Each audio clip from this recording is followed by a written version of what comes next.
Hey friends, it's Ashley, and welcome to our very first midweek moment. These episodes are going to be shorter, they're audio only, and they're episodes designed to really give you something real to reflect on between our Sunday video episodes. So I want you to think of these as like little breathers. They're going to be somewhere between 6 to 10 minutes, and a time to kind of pause and refocus, reconnect before you have to really dive back into the chaos of the week, and just a moment to kind of reset. So I I hope that you are loving the episode so far in the podcast. I love seeing how they have impacted you so far in terms of getting you to think about things maybe differently, or maybe you're in a certain season of life and are able to kind of resonate with them. So I see you on social media tagging me, and I just want to thank you so much for that. So after Sunday's last episode, which was a really hard one for me to share, you guys, it was, of course, I had some fear of, what will people think and who will hear about this, who may not necessarily have known, and all those things. And it kind of took me back to um, when I started feeling happiness. I don't want to, I've really gotten over feeling ashamed and living in the past. I've really been present in the moment. But I can remember when I started feeling those sparks of happiness and the guilt that came around it. So I thought that just to kind of follow up on that last episode, that we could talk about happiness, which is like, you're allowed to be happy again. And I've been thinking a lot about what happiness really means. I know that some people say happiness is fleeting or it's unrealistic, that it even really shouldn't be a goal because life is just hard and you're not going to be happy all the time. And honestly, I do agree with that. Like it's hard, it's messy and unpredictable, and it certainly doesn't always go as planned. We all know that. But here's what I've learned. Even when hard things happen, or even when you're the one who caused some of the pain, you're still allowed to feel happiness again.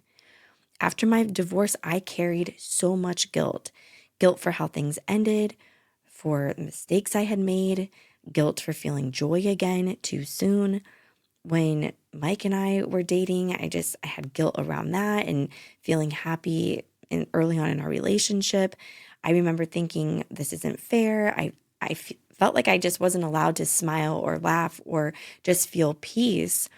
And it was like I had to suppress it because I hadn't earned it yet.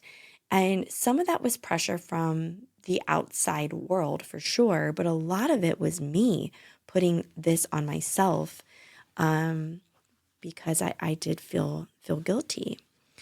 And around that same time of divorce and over those next couple of years, I had become a food service director and later on the president of a local SNA chapter.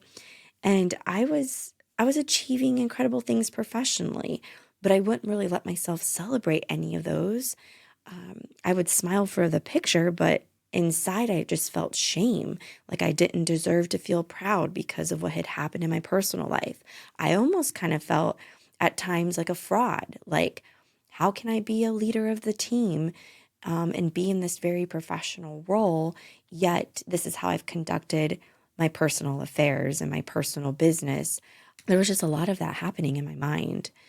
But here's what I know now. The past is the past. I once heard someone say this, so I'm sorry that I don't know who said this to give them the credit. But the rear view mirror is small for a reason. The windshield is big for a reason. You're supposed to glance back every now and then and just kind of see see what you've learned. But if you stare at the mirror too long, you're going to miss everything that's right in front of you. Life is meant to be lived looking forward. Happiness isn't about pretending everything's perfect. It's about noticing the small moments that are. It's the peace in your morning coffee, the laugh that you really didn't expect, or the deep breath that reminds you you've made it this far. Those tiny moments are proof that you're still here and you're still capable of joy, and it's something worth celebrating.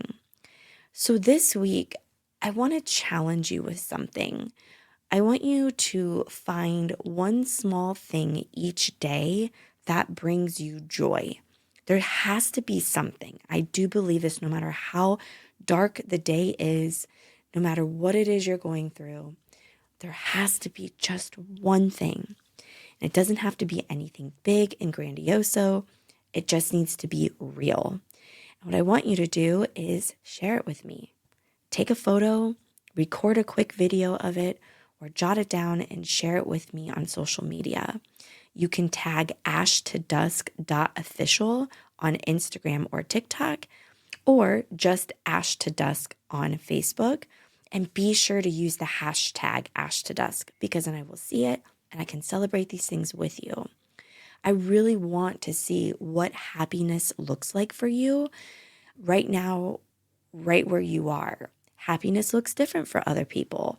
And I think sometimes when you feel happiness and joy, someone else can also be inspired by that too.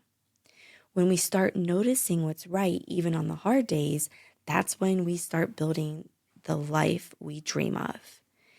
If today's message spoke to you, please take a moment to subscribe to the Ash to Dusk podcast on YouTube, Spotify, or Apple Podcast.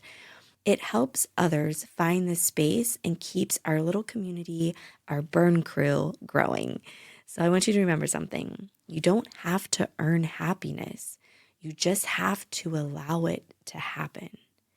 I will see you this Sunday for a brand new full-length episode. Until then, this has been your midweek moment. And as always, keep your light burning from ash to dusk.